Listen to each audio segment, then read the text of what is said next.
Manifester, c'est censé être fun et agréable, mais si tu es comme beaucoup de gens, je parie que ce que tu désires manifester, c'est devenu presque une obsession et donc quand tu penses à ce que tu désires, tu te sens anxieuse ou déprimée. Est-ce que j'ai raison ou pas?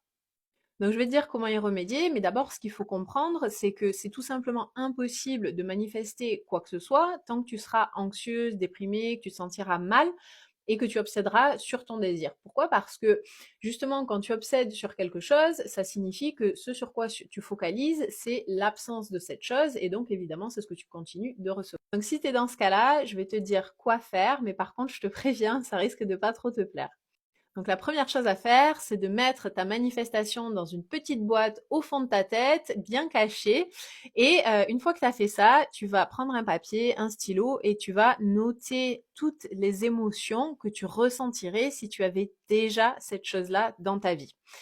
Par exemple, les émotions, ça peut être de la satisfaction, de la fierté, de l'amour, de l'enthousiasme, de la légèreté, de la sécurité. Quoi que ce soit que tu veuilles ressentir, note toutes ces choses-là. Alors pourquoi est-ce que je te demande de faire ça? Parce que la seule raison pour laquelle on veut manifester quoi que ce soit, c'est toujours, toujours, toujours parce que on veut les émotions que cette chose-là, qu'on pense que cette chose-là va nous apporter.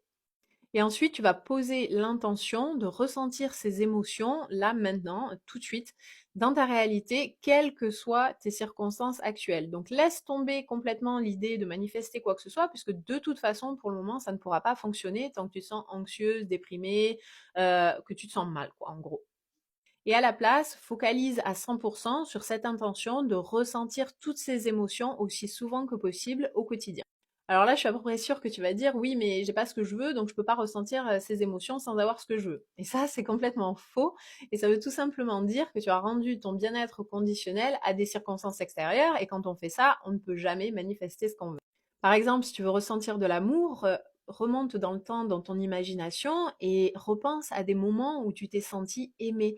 Si tu veux ressentir de la joie, du fun, repense à des moments dans ta vie où justement tu as ressenti ces émotions-là et prends le temps de les ressentir à nouveau dans ton corps et de laisser ce ressenti envahir ton corps. Ça peut aussi être des choses toutes simples comme aller se balader dans la nature pour ressentir de la sérénité, faire du sport, faire une activité créative qui t'aide à être dans un état de flow, à prendre du plaisir. Tu peux aussi imaginer une réalité virtuelle où tu contrôles tout et ressentir toutes les émotions, les bonnes émotions que ça te procure d'être dans cette réalité que tu as créée toute pièce.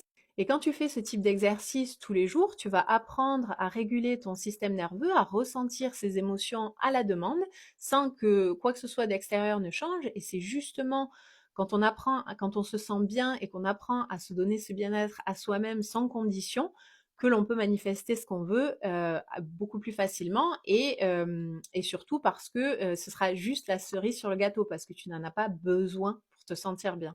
Et si tu as besoin d'aide pour te débarrasser de tes croyances limitantes et adopter des croyances beaucoup plus positives, j'ai créé toute une série de messages audio subliminaux que tu peux retrouver en cliquant sur le lien dans ma bio. Et quand on change nos croyances, on change notre réalité.